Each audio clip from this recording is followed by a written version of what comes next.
கல்வியில் அரசியல் செய்வது யார்? இந்தி மொழிய படிச்சா முன்னேறலான்னு சொன்னீங்க. ஆனா இந்தி படிச்சான் பாரு, அவன் எல்லாரும் குழப்ப தேடி தமிழ்நாட்டுக்கு தான் வந்து நிக்கிறான். இதை தெரிஞ்சதும் நைஸா உடனே என்ன சொல்லிட்டாங்க, இந்தி தேசிய மொழி, அதனால் இந்தியை கத்துக்கணும்னு தற்கூறிகள்லாம் சொல்றாங்க. இந்தியை எதிர்த்த காரணத்தினால்தான் 1991ஆம் ஆண்டு அன்றைய திராவிட முன்னேற்ற கழக தலைமையிலான கலைஞர் அவர்களுடைய ஆட்சியை டிஸ்மிஸ் செய்தோம் என்று குறிப்பிட்டிருக்கின்றார். அப்படின்னா என்ன சொல்றாங்கன்னா, நீங்கள் இந்தியை எதிர்த்தால் 356 சட்டப்பிரிவை பயன்படுத்தி தமிழ்நாடு திமுக அரசை கலைத்து விடுவோம் என்று மிரட்டுகின்றாராம் சுப்பிரமணிய சாமி. இந்த மிரட்டலுக்கு, இந்த சலசலப்புக்கெல்லாம் அஞ்சுகின்ற இயக்கம் திராவிட முன்னேற்ற கழகம் அல்ல. 1991ஆம் ஆண்டு திமுக ஆட்சி கலைக்கப்பட்டது உண்மைதான். அப்போது நீங்கள் இந்தியாவினுடைய சட்டத்துறை அமைச்சராக இருந்தீர்கள் என்பதும் உண்மைதான். ஆனால் அன்றைக்கு இந்தி எதிர்த்ததனால் திமுக ஆட்சியை நீங்கள் கலைக்கவில்லை என்பது உண்மையான செய்தி. அதை நீங்களும் மறந்துவிடக் கூடாது. அன்றைக்கு விடுதலை புலிகளுடைய இயக்கத்தை தடை செய்ததை எதிர்த்தார் கலைஞர் அவர்கள். விடுதலை புலிகளுக்கு ஆதரவாக கலைஞருடைய ஆட்சி இருந்தது என்கின்ற காரணத்தினால் பத்மநாபன் உள்ளிட்ட 13 பேரை சுட்டுக் கொண்டது விடுதலை புலிகள்தான் என்கின்ற காரணத்தை தமிழ்நாட்டில் சட்டம் ஒழுங்கு சரியில்லை என்று கூறி அன்றைய இந்திய நாட்டினுடைய பிரதமர் சந்திரசேகர், அன்றைய குடியரசுத் தலைவர் வெங்கட்ராமன் ஐயங்கர், குறிப்பாக ஜெயலலிதாவெல்லாம் கூட்டு சதியில் இருந்தார்கள் என்பதை இந்த நாட்டு மக்கள் அறிவார்கள். அப்படி அறியவில்லை என்றால் இப்போது அறிந்து கொள்வார்கள். இன்னும் ஒரு படி சொல்ல போனால், அன்றைய தமிழ்நாட்டினுடைய ஆளுநர் சுர்ஜித் பர்னாலா அவர்களுடைய ஒப்புதலை கூட நீங்கள் பெறவில்லை. அவருடைய பரிந்துரை இல்லாமலே நீங்கள் தமிழ்நாட்டினுடைய ஆட்சியை, சட்டம் ஒழுங்கை காரணம் காட்டி நீங்கள் சதிவலை செய்து அன்றைக்கு திமுகவுடைய ஆட்சியை கலைத்தீர்கள் என்பதுதான் உண்மையான தகவல். இதை ஒரு மூத்த பாஜகவுடைய தலைவர் சுப்பிரமணிய சாமி அவர்கள் மறந்துவிடக் கூடாது. CRH தமிழ் மீடியா நேயர்கள் அனைவருக்கும் அன்பு வணக்கம். கல்வியில் அரசியல் செய்வது யார்? பாஜகவா, திமுகவா? தமிழ்நாட்டிற்கு வழங்க வேண்டிய கல்வி நிதியை தர மறுப்பது ஒன்றிய அரசு. நம்முடைய வரி பணத்தை பெற்றுக்கொண்டு நமக்கான நிதியை தராமல் ஒன்றிய அரசு தடுப்பதற்கு, அதை வழங்காமல் நிறுத்தி வைப்பதற்கு எந்த சட்டத்திலும் இடம் கிடையாது என்பதை புரிந்து கொள்ள வேண்டும். அப்ப ஏன் ஒன்றிய அரசு மாநிலத்திற்கான கல்வி நிதியை தர மறுக்கிறது? ஏன் அப்படின்னு பார்த்தாக்கா, தேசிய கல்விக் கொள்கை, அதாவது மும்மொழி கல்விக் கொள்கையை இங்கே தமிழ்நாட்டில் புகுத்திவிட வேண்டும் என்று துடிக்கிறது மதவாத பாசிசத்தினுடைய பாஜக ஒன்றிய அரசு. நம்முடைய தமிழ்நாட்டை பொறுத்தளவுக்கு நம்ம இருமொழி கொள்கையை தான் பின்பற்றி வரோம். அப்படி இருமொழி கொள்கையை பின்பற்றிய தமிழ் மக்கள் தமிழ் தாய்மொழியாகவும் ஆங்கிலத்தை பயின்று இந்தியாவில் மட்டுமல்ல வெளிநாடுகளுக்கும் சென்று நம்முடைய வாழ்க்கை தரத்தை உயர்த்துவதற்கு தான் இங்கே ஆங்கில மொழி இருக்கின்றது.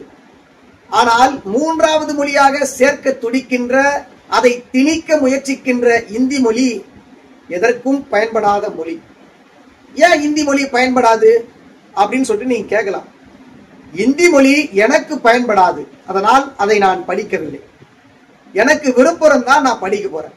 நான் இந்தி தான் கத்துக்க போறேன்னா போய் கத்துக்க. ஆனா அதை நான் கட்டாயப்படுத்த கூடாதுன்னு தான் சொல்றேன். இந்தி மொழி விருப்பம் உள்ளவர்கள் படிக்கட்டும், விருப்பம் இல்லாதவர்கள் அதை படிக்க வேண்டாம் என்றுதான் சொல்லிக் கொண்டிருக்கின்றோம். தொடர்ந்து நாங்கள் சொல்வதெல்லாம் இந்தி மொழிக்கு எதிரானவர்கள் நாங்கள் அல்ல, ஆனால் இந்தி திணிப்பிற்கு எதிரானவர்கள். இந்த இந்தி திணிப்பிற்கு எதிரான போராட்டம் என்பது இன்று நேற்றல்ல. 1938 தொடங்கிய இந்த போராட்டம் இன்றளவும் உயிர்ப்போடு இருந்து கொண்டிருக்கின்றது என்பதை இந்த நாட்டு மக்கள் அறிவார்கள். அப்படி புதிய தேசிய கல்விக் கொள்கையின் மூலமாக இன்றைக்கு அந்த கல்விக் கொள்கையில் இருக்கின்ற முரண்பாடுகளை களைய வேண்டும். அன்றைக்கு குலக்கல்வி திட்டம் என்று ஒன்று இருந்தது. அதை ஒழித்ததால் தான் இன்றைக்கு நாங்கள் எல்லாம் படித்து கிராமத்தில் இருக்கின்ற ஏழை எளிய கிராமப்புற மாணவர்கள் எல்லாம் இன்றைக்கு படித்து ஒரு உயர் இடத்தில் வந்திருக்கிறார்கள் என்று சொன்னால் குலக்கல்வி திட்டத்தை ஒலித்த இந்த திராவிட முன்னேற்ற கழகம் என்கின்ற இந்த இயக்கத்தினுடைய வெளிப்பாடுதான் இன்றைக்கு அனைவரும் கல்வி பெற்றிருக்கின்றோம். சமூக நீதியோடு சுயமரியாதையோடு இன்றைக்கு நாங்கள் வாழ்ந்து கொண்டிருக்கின்றோம் என்பதுதான் உண்மையான தகவல். அப்படி இருக்கும்போது அன்றைக்கு குலக்கல்வி கொண்டு வந்த திட்டத்தை இன்றைக்கு புதிய தேசிய கல்விக் கொள்கையின் மூலமாக அத்திட்டத்தை இங்கே தமிழ்நாட்டில் அமுல்படுத்த துடிக்கிறது பாஜகவுடைய மதவாத பாசிசத்தின் ஒன்றிய அரசு. அதை தான் நாங்க வேண்டாம்னு சொல்றோம். குறிப்பா இப்படி சில தற்கொலைகள்லாம் கேட்கிறாங்க, ஏன் இந்திய படிக்க கூடாதுன்னு சொல்றீங்கன்னு சொல்லிட்டு. குறிப்பா நான் அவர்களுக்கெல்லாம் சொல்ல வேண்டியது என்னன்னா, முதல்ல நீங்க என்ன தெரியுமா சொன்னீங்க, இந்தி மொழிய படிச்சா முன்னேறலான்னு சொன்னீங்க. ஆனா இந்தி படிச்சான் பாரு, அவ எல்லாரும் குழப்ப தேடி தமிழ்நாட்டுக்கு தான் வந்து நிக்கிறான். இதை தெரிஞ்சதும் நைஸா உடனே என்ன சொல்லிட்டாங்க, இந்தி தேசிய மொழி, அதனால் இந்திய கத்துக்கணும்னு தற்கூறிகள்லாம் சொல்றாங்க. ஆனா அப்படிலாம் எதுவுமே இல்ல, இந்தி தேசிய மொழிலாம் இல்லைன்னு சொன்ன பிறகும் உடனடியாக அவன் என்ன சொல்றான்னா, இல்ல இல்ல ஒரு நாடுன்னு இருந்தா ஒரு பொதுவான மொழி இருக்கணும், அந்த பொதுவான மொழி இருந்தாதான் இந்த நாடு முன்னேறும், அந்த மொழி எந்த மொழி, இந்தி மொழியா இருக்குன்னு சொல்லிட்டு பாஜகவுடைய தற்கூறில சொல்றாங்க. இப்ப நாங்க என்ன சொல்ல வரோம்னா, ஆங்கிலம் ஏற்கனவே பொதுவான மொழியாக இருக்கின்றது. அந்த ஆங்கிலத்தை படித்து நாங்கள் இந்தியாவில் மட்டுமல்ல வெளிநாடுகளுக்கும் சென்று எங்களுடைய வாழ்க்கை தரத்தை உயர்த்துவதற்கு அந்த ஆங்கில மொழியே போதுமானது என்று நாங்கள் கருதுகிறோம். அதனால் இருமொழி கொள்கையை தமிழ்நாட்டில் தொடர்ந்து நாங்கள் பின்பற்றி வருகிறோம் என்று நாங்க சொல்றோம். இந்தி எதுக்குமே பயன்படாத மொழி, அந்த மொழியை எதுக்கு நான் படிக்கணும், அந்த மொழிக்கு எதற்காக எங்களுடைய வரி பணத்தை நாங்க செலவு பண்ணி நாங்க அந்த இந்தியை கத்துக் கொடுக்கணும். ஏன்னா இந்தி எதுக்குமே பயன்படாத மொழி, அந்த மொழியை எங்களுடைய வரி பணத்தை போட்டு எதுக்கு தமிழ்நாட்டில் நாங்க சொல்லிக் கொடுக்கணும்னு சொல்லிட்டு சொல்றோம். இதை சில சங்கி கூட்டத்தினுடைய தற்கூறிகள்லாம் என்ன சொல்லுதுன்னா, திமுகவினர் நடத்துகின்ற சிபிஎஸ்இ பள்ளிகள் எல்லாம் இந்தி படிக்கிறாங்களே, ஏன் அரசு பள்ளியில இந்தி படிக்க கூடாதுன்னு கேக்குறாங்க. நாங்க என்ன சொல்றோம்னா, இப்படி இந்தி மொழியை அரசு பள்ளியில் படிக்கணும்னு நீங்க சொல்றீங்க, நாங்க என்ன சொல்றோம், எதுவுமே பயன்படாத இந்த இந்தி மொழியை எங்களுடைய வரி பணத்துல ஏன் நாங்க படிக்க வைக்கணும்னு நாங்க கேட்கிறோம். இன்னும் ஒரு படி மேல போய் நான் என்ன சொல்றேன், இப்படி அரசு பள்ளியில் படிக்கின்ற மாணவர்கள் மீது உங்களுக்கு அக்கறை இருந்தால், ஏழை எளிய கிராமப்புற மாணவர்கள் அரசு பள்ளியில் படித்து முன்னேறி இன்றைக்கு மருத்துவராகலாம் என்கின்ற ஒரு கனவு இருக்கிறது அல்லவா, அந்த கனவை சிதைத்தது யார்? மருத்துவராக முடியவில்லையே என்று எத்தனையோ மாணவர்களுடைய உயிர் இங்கே தமிழ் மண்ணிலே போயிருக்கிறதே, அதற்கு காரணம் இந்த ஒன்றிய அரசு நடத்துகின்ற நீட் நுழைவுத் தேர்வு அல்லவா? அரசு பள்ளியில் படிக்கின்ற மாணவர்கள் மீது அக்கறையுள்ள இந்த ஒன்றிய அரசு, மதவாத பாசிச பாஜகவுடைய அரசு முதலில் இந்த நீட் நுழைவுத் தேர்வை ரத்து செய்துவிட்டு பிறகு பேசட்டும். அரசு பள்ளியில் படிக்கின்ற மாணவர்கள் மீது இவர்களுக்கான அக்கறை அல்ல, இவர்களுக்கு இருக்கின்ற அக்கறை எல்லாம் தமிழ்நாட்டு மாணவர்களுக்கு, அரசு பள்ளியில் படிக்கின்ற மாணவர்களுக்கு ஆங்கில மொழி தமிழ் மொழி எப்படி லாங்குவேஜாக இங்க படிக்கிறார்களோ, மூன்றாவது மொழியாக இந்தியை திணித்து விட வேண்டும், இந்தியை கட்டாயமாக தமிழ்நாட்டில் படிக்க வேண்டும் என்பதுதான் அவர்களுடைய அக்கறை. இப்போது தெரிகிறதா, இப்போது புரிகிறதா, கல்வியில் அரசியல் செய்வது யார்? புதிய தேசிய கல்விக் கொள்கையை ஏற்றால்தான் கல்வி நிதியை விடுவித்து விடுவோம் என்று குறிப்பிடுகிறது. இதற்குதான் கடலூரில் பேசிய மாண்புமிகு இந்தியாவின் தலைசிறந்த முதல்வர், திராவிட முன்னேற்ற கழகத்தினுடைய தலைவர், அன்பு தளபதி மு.க. ஸ்டாலின் அவர்கள் என்ன குறிப்பிட்டார்? மாநிலத்திலிருந்து தர வேண்டிய வரி பணத்தை தர முடியாது என்று ஒரு நொடியில் சொல்ல முடியும், ஆனால் கூட்டாட்சி தத்துவத்தின் அடிப்படையில் கொடுத்து பெறுவதுதான் இந்திய அரசியலமைப்பு சட்டத்தினுடைய அடிப்படை என்கின்ற காரணத்தினால் சரியான ஒரு விளக்கத்தை அங்கே குறிப்பிட்டிருக்கின்றார். இதை கூட ஏன் குறிப்பிட்டிருக்கின்றார்? கல்வி நிதியை தர மறுக்கின்ற ஒன்றிய பாஜக அரசுக்கு ஒரு பதிலடியை கொடுத்திருக்கிறார். ஆனால் உடனடியாக ஆவுன்னு கிளம்பி வந்துடுகின்ற முன்னாள் ஒன்றிய அமைச்சர் பாஜகவுடைய மூத்த தலைவர் சுப்பிரமணிய சாமி அவர்கள் இந்தியை எதிர்த்த காரணத்தினால்தான் 1991 ஆண்டு அன்றைய திராவிட முன்னேற்ற கழக தலைமையிலான கலைஞர் அவர்களுடைய ஆட்சியை டிஸ்மிஸ் செய்தோம் என்று குறிப்பிட்டிருக்கின்றார்.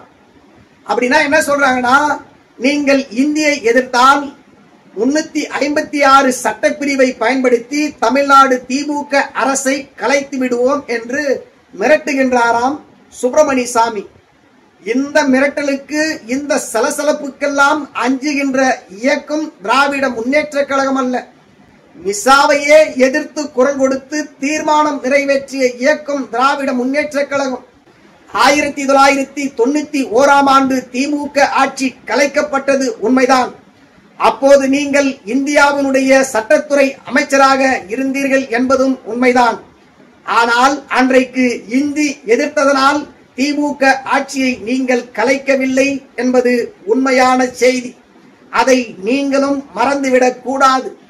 அன்றைக்கு விடுதலை புலிகளுடைய இயக்கத்தை தடை செய்ததை எதிர்த்தார் கலைஞர் அவர்கள். விடுதலை புலிகளுக்கு ஆதரவாக கலைஞருடைய ஆட்சி இருந்தது என்கின்ற காரணத்தினால் பத்மநாபன் உள்ளிட்ட 13 பேரை சுட்டுக் கொண்டது விடுதலை புலிகள்தான் என்கின்ற காரணத்தை தமிழ்நாட்டில் சட்டம் ஒழுங்கு சரியில்லை என்று கூறி அன்றைய இந்திய நாட்டினுடைய பிரதமர் சந்திரசேகர், அன்றைய குடியரசுத் தலைவர் வெங்கட்ராமன் ஐயங்கர், குறிப்பாக ஜெயலலிதாவெல்லாம் கூட்டு சதியில் இருந்தார்கள் என்பதை இந்த நாட்டு மக்கள் அறிவார்கள். அப்படி அறியவில்லை என்றால் இப்போது அறிந்து கொள்வார்கள். இன்னும் ஒரு படி சொல்ல போனால், அன்றைய தமிழ்நாட்டினுடைய ஆளுநர் சுர்ஜித் பர்னாலா அவர்களுடைய ஒப்புதலை கூட நீங்கள் பெறவில்லை. அவருடைய பரிந்துரை இல்லாமலே நீங்கள் தமிழ்நாட்டினுடைய ஆட்சியை, சட்டம் ஒழுங்கை காரணம் காட்டி நீங்கள் சதிவலை செய்து அன்றைக்கு திமுகவுடைய ஆட்சியை கலைத்தீர்கள் என்பதுதான் உண்மையான தகவல். இதை ஒரு மூத்த பாஜகவுடைய தலைவர் சுப்பிரமணிய சாமி அவர்கள் மறந்துவிடக் கூடாது. நீங்கள் நினைப்பது போல திமுகவை பற்றி உங்களுக்கு முழுமையாக தெரியும். திமுக எந்த சலசலப்புக்கும் அஞ்சாத இயக்கம். திமுகவை நீங்கள் தொட்டு பார்க்க வேண்டும் என்று சொன்னால் அது தேன் கூட்டிலே நீங்கள் கை வைப்பது போல. அப்படி தேன் கூட்டிலே கை வைக்க நினைத்தால் அதனுடைய தலைவர் இந்தியாவிற்கே வழிகாட்டக்கூடிய ஒரு மகத்தான ஆளுமை மிக்க, இன்றைக்கு இந்தியாவையே வழிநடத்தக்கூடிய தலைவர் தான் இன்றைக்கு திராவிட முன்னேற்ற கழகத்தினுடைய தலைவராக அன்பு தளபதி மு.க. ஸ்டாலின் அவர்கள் இருக்கிறார் என்பதை சுப்பிரமணிய சாமி அவர்கள் மறந்துவிடக் கூடாது. மக்களால் ஒருமனதாக தேர்ந்தெடுக்கப்பட்ட ஆட்சியை, ஜனநாயக முறைப்படி இன்றைக்கு ஆட்சியில் அமர்ந்து கொண்டிருக்கின்ற திமுக ஆட்சியை சட்டத்திற்கு விரோதமாக சட்டப்பிரிவு 356 பயன்படுத்தி ஆட்சியை கலைப்பேன் என்று சொல்வது எவ்வளவு பெரிய ஜனநாயக படுகொலை என்பதை மூத்த தலைவராக இருக்கக்கூடிய சுப்பிரமணிய சாமி அவர்கள் தெரிந்து கொள்ள வேண்டும். குறிப்பாக நீங்கள் நினைப்பது போல ஆந்திராவினுடைய முதலமைச்சர் சந்திரபாபு நாயுடு அவர்களும் பீகாரினுடைய நிதிஷ்குமார் அவர்களுக்கும் இடைப்பட்ட இடத்தில் இருக்கின்ற ஒன்றியத்தில் ஆளுகின்ற பாஜகவுடைய மைனாரிட்டி ஆட்சி அல்ல. உங்களுடைய ஆட்சி எப்போது வேண்டுமானாலும் கவிழ்ந்துவிடும் என்பதை மறந்துவிடக் கூடாது. ஆனால் தமிழ்நாட்டில் நடைபெற்றுக் கொண்டிருக்கின்ற ஆட்சி என்பது மக்களால் தேர்ந்தெடுக்கப்பட்டு மக்களுடைய அன்பை பெற்று இன்றைக்கு 3.5 ஆண்டுகளை கடந்து 4வது ஆண்டிலே அடியெடுத்து வைக்க திராவிட மாடல் ஆட்சியை நீங்களே பின்பற்றக்கூடிய ஒரு நிலை இன்றைக்கு இருக்கிறது என்று சொன்னால், இந்த திராவிட மாடல் ஆட்சி தமிழ்நாட்டிற்கான மாடல் மட்டுமல்ல, இந்தியா முழுமைக்கும் தேவைப்படுகின்ற திராவிட மாடல் என்பதை உணர்ந்து கொள்ள வேண்டும். குறிப்பாக சுப்பிரமணிய சாமி அவர்களுக்கு ஒன்றை சொல்லிக் கொள்வதெல்லாம், தெம்பும் துணிச்சலும் திராணியும் இருந்தால் உங்களால் முடிந்தால் 356 சட்டப்பிரிவை பயன்படுத்தி திமுகவுடைய ஆட்சியை கலைத்து பாருங்கள். அப்போது தெரியும் திமுக என்றால் என்ன என்பது. திமுகவை பற்றி முழுமையாக தெரிந்த சுப்பிரமணிய சாமி அவர்களே இப்படி பேசுவது வேடிக்கையாக இருக்கிறது. இந்தியாவுடைய அரசியலமைப்பு சட்டத்தை, ஜனநாயகத்தை படுகொலை செய்கின்ற வகையில் ஒரு சட்டப்பிரிவு 356 பயன்படுத்தி ஒரு மாநிலத்தில் மக்களால் தேர்ந்தெடுக்கப்பட்ட ஆட்சியை கலைப்பேன் என்பதே ஒரு மிகப்பெரிய தவறு. அந்த தவறை செய்திருக்கின்ற, அந்த தவறை சுட்டிக்காட்டியிருக்கின்ற முன்னாள் அமைச்சர், பாஜகவுடைய மூத்த தலைவர், சங்கியாக இருக்கின்ற சுப்பிரமணிய சாமி அவர்களுடைய பேச்சை நான் கண்டிக்கின்றேன். சுப்பிரமணிய சாமி அவர்களே, இந்த பேச்சை நிறுத்திக் கொள்ள வேண்டும். திமுகவை எந்த கொம்பனாலும் தொட்டு கூட பார்க்க முடியாது. வர இருக்கின்ற 2026 சட்டமன்ற தேர்தலிலும் திராவிட முன்னேற்ற கழகம் தான் வெற்றி பெறும். இந்தியாவின் தலை சிறந்த முதல்வர், திராவிட மாடல் அரசினுடைய நாயகர் முத்துவேல் கருணாநிதி ஸ்டாலின் அவர்கள்தான் மீண்டும் தமிழ்நாட்டு அரியணையில் முதலமைச்சராக அமர்வார் என்பதை எந்த கொம்பனாலும் தொட்டு கூட பார்க்க முடியாது, எந்த கொம்பனாலும் தடுத்து நிறுத்த முடியாது என்பதை இங்கே பதிவு செய்ய விரும்புகிறேன். கல்வியில் அரசியல் செய்கின்ற, மாணவருடைய எதிர்காலத்தில் அரசியல் செய்கின்ற மதவாத பாசிச பாஜகவுடைய ஒன்றிய அரசிடம் பேசி மாணவர்களுக்கான கல்வி நிதியை வாங்கித்தர துப்பில்லாத பாஜகவுடைய மூத்த தலைவராக இருக்கட்டும், இன்றைக்கு இருக்கக்கூடிய தலைவர்களாக இருக்கட்டும், நீங்கள் எல்லாம் துப்பில்லாத தனமாக நடந்து கொண்டு தமிழ்நாட்டிலே பிறந்து தமிழ்நாட்டு மக்களுக்கு எந்த மொழி பற்றும் மொழி உணர்வும் இல்லாத இருக்கின்ற நீங்கள் எல்லாம் திமுக அரசை பற்றி பேசுவதற்கும் திமுக தலைவரை பற்றி பேசுவதற்கும் எந்த தகுதியும் அருகதையும் இல்லாதவர்கள் என்பதை நீங்கள் புரிந்து கொள்ள வேண்டும். புதிய தேசிய கல்விக் கொள்கை எந்த வடிவில் தமிழ்நாட்டிற்கு வந்தாலும், இந்தியை எந்த வடிவில் தமிழ்நாட்டில் திணிக்க நினைத்தாலும் எங்களுடைய போராட்டம் வலுப்பெற்று நிற்கும் என்பதை மறந்துவிடக் கூடாது. தமிழ்நாட்டில் இருமொழி கொள்கைதான் எப்போதும் செயல்படும். திராவிட இயக்கம், திராவிட முன்னேற்ற கழகம் இந்த மண்ணில் இருக்கும் வரை தமிழ்நாட்டில் ஒருபோதும் இந்தி திணிப்பை ஏற்றுக்கொள்ள மாட்டோம். இருமொழி கொள்கைதான் இங்கே எப்போதும் நாங்கள் பின்பற்றுவோம். மொழியால், மொழியினுடைய உணர்வால் நாங்கள் தமிழ் மொழியான தாய்மொழியை மதிக்கின்றோம். எங்கள் தாய்மொழிக்காக எத்தனையோ உயிர் தியாகம் செய்திருக்கின்றவர்களை நாங்கள் எண்ணி பார்க்கின்றோம். தமிழ் மொழி என்றைக்கும் வாழ்க, தமிழ் மொழி என்றைக்கும் உயர்ந்து நிற்கும்.